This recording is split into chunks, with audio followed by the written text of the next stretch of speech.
సానా పెద్ద కథ సామి. ఎవరి కథ? పడి పడి లేచే సముద్రం మీద పడకుండా నిలబడిన వాడి కథ. 100 ఏళ్ల క్రితం ఆ కొండ అవతల ఒక రాజ్యం ఉండేది. కానీ ఆ కొండ మీద ఒక సైన్యం ఉండేది.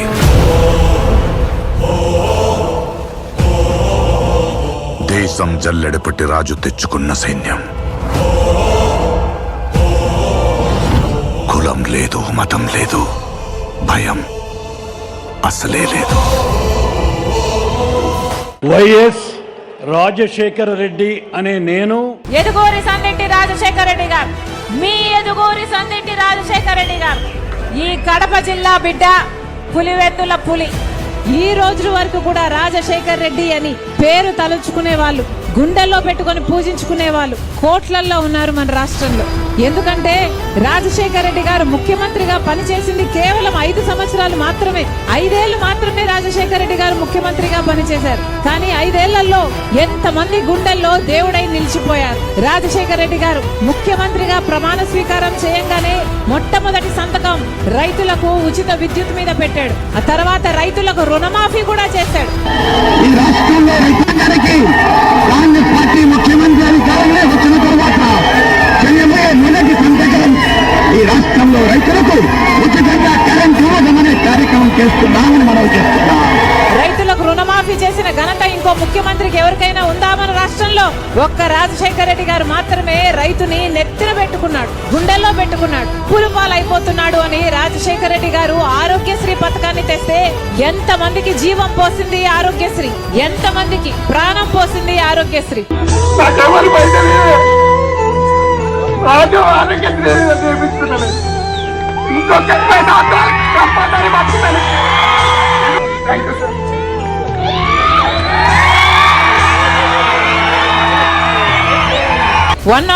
ఫోన్ చేస్తే చాలు 20 నిమిషాల లోపల అని ఫోన్ చేసిన 20 నిమిషాలకు వచ్చేది 108. ఫీజు రీయింబర్స్మెంట్, ఎంతమంది బిడ్డలు, లక్షల మంది బిడ్డలు, పీజీలు, డాక్టర్లు, ఇంజనీర్లు డబ్బు పెట్టకుండా చదువుకున్న రోజులు. ఫీజు రీయింబర్స్మెంట్ ఇచ్చే ఏర్పాటు భారతదేశంలో ఒక్క ఆంధ్రప్రదేశ్ లోనే జరుగుతుందన్న విషయాన్ని మనం చూస్తున్నాం. పావలా వడ్డీకే రుణాలు, ఇలా 1 కాదు 2 కాదు, ఎన్నో అద్భుతమైన పథకాలు, అది కూడా అద్భుతంగా అమలు చేశాడు. పేదవాడికి ఆ పథకాలన్నీ అందేటట్టు చూసిన నాయకుడు రాజశేఖర రెడ్డి గారు. అక్కల చెల్లెళ్ళ కళ్ళల్లో కన్నీరుకుతోంది. ఈ కన్నీటిని శాశ్వతంగా తుడిచినంత వరకు ఎన్ని త్యాగాలైనా నేను చేస్తానంటూ, ఎన్ని పోరాటాలైనా కాంగ్రెస్ పార్టీ చేస్తానంటూ. ఈరోజు కాంగ్రెస్ పార్టీ మాత్రమే ప్రజల పక్షాన నిలబడుతుంది, ప్రజల పక్షాన ప్రశ్నిస్తుంది, ప్రజల పక్షాన పోరాటాలు చేస్తుంది. ప్రతి పేదవాడి ముఖంలో పూర్తి స్థాయిలో చిరునవ్వు చూసినంత వరకు ఎన్ని రకాలైన త్యాగాలైనా చేస్తుంది కాంగ్రెస్ పార్టీ, ఎన్ని రకాలైన పోరాటాలైనా చేస్తుంది Congress party. Today is Rajashekhar Reddy ji's birthday. A true leader of the masses, a person who felt for the people of Andhra Pradesh, who believed in the people of Andhra Pradesh, and who lived for the people of Andhra Pradesh. It's a tragedy that we lost him, and I'm absolutely certain that if he was here today, Andhra Pradesh would be a completely different place.